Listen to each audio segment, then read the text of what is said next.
Salut les amis, c'est Mickaël. Je suis très heureux de vous retrouver aujourd'hui pour une petite vidéo qui n'était pas prévue puisque j'ai fait un petit peu de rangement, un petit peu de ménage et j'ai retrouvé des figurines, des figurines de catch des années 90. Vous savez que moi je suis un grand fan de catch, surtout dans les années 90. J'étais un grand fan de la WWF qui est aujourd'hui la WWE. J'ai retrouvé des figurines de... Alors, à l'époque, j'en avais beaucoup, j'en avais une trentaine, j'en ai vendu pas mal. Il s'agit des figurines de la WWF des années 90. J'en ai encore 4 qui ont survécu. Je vais vous les montrer, j'avais envie de vous les faire partager parce que ça me fait plaisir de les revoir. Alors la première figurine, il s'agit de l'Undertaker. Alors si vous êtes fan de l'Undertaker aujourd'hui, vous avez un petit peu du mal à le reconnaître. Donc il s'agit de l'Undertaker des années 90 lorsqu'il catchait en croque-mort avec son chapeau, ses gants gris. Moi j'étais un grand fan de l'Undertaker, J'essayerai de vous incruster des photos de l'époque quand j'étais plus jeune. J'ai encore des photos avec mes posters de catch, j'étais un grand fan de catch. Alors les articulations étaient très simples, c'est dommage, j'ai plus les blisters bien évidemment. À l'époque je collectionnais pas les blisters, j'étais pas collectionneur comme aujourd'hui, quoique à l'époque je collectionnais quand même pas mal de figurines. Les articulations, ce qui était bien dans ces figurines, c'était des articulations en mouvement.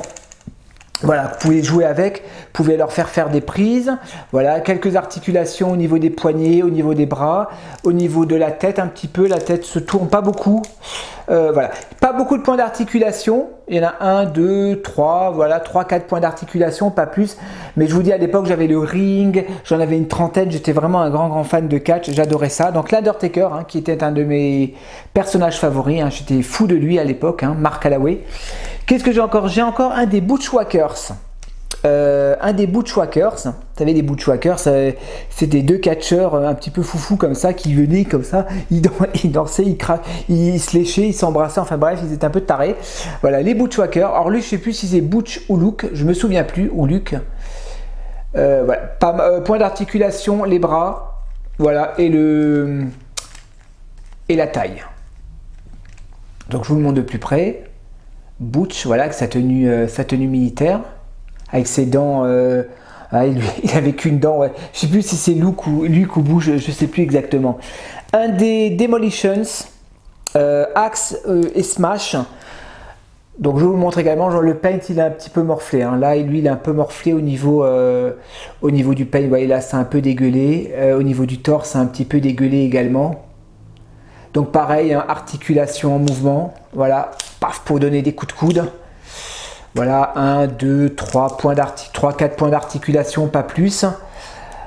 Le pen, c'est vrai que celui-là, il est un petit peu morflé. À force de les faire catcher, c'est sûr que ça, c'est un peu morflé. Vous voyez, derrière aussi, ça a pas mal morflé au niveau du paint.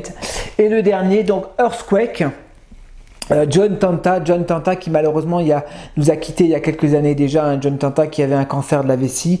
Moi j'aimais bien, Après il avait fait équipe avec Typhoon dans les désastres naturels. Donc là il s'agit du tremblement de terre, dit Earthquake en anglais. Moi j'aimais bien. Moi dans le cadre j'aime bien les gros, les costauds, et lui j'aimais beaucoup. C'était un Canadien je crois, John Tenta, avec son tatouage, là je vous le montre, son espèce de tigre je crois, c'est un tigre ou un lion? Non, c'est un tigre. Son espèce de petit tigre. Je vais vous les faire tourner après, je vais vous les montrer d'un peu plus près. Earthquake. Donc je suis très, très content. J'avais encore ça. J'ai encore trouvé des badges, mais ça c'est un peu plus récent. Ça date des années, début des années 2000. Des badges de l'Undertaker. Donc c'est des choses qui ont survécu. De mes folles années où j'étais fan de catch. Donc je suis très content. Il y a encore le prix, 4,99 € de chez Virgin. WWE. Voilà les amis, j'espère que cette petite vidéo vous a plu, ça change un petit peu, j'avais envie de vous faire partager un peu cette découverte ou cette redécouverte de ces figurines que j'avais plus vues depuis bien longtemps. Je vous les fais découvrir dans le visuel et moi je vous dis à la prochaine pour de nouvelles vidéos. Allez, restez connectés, ciao!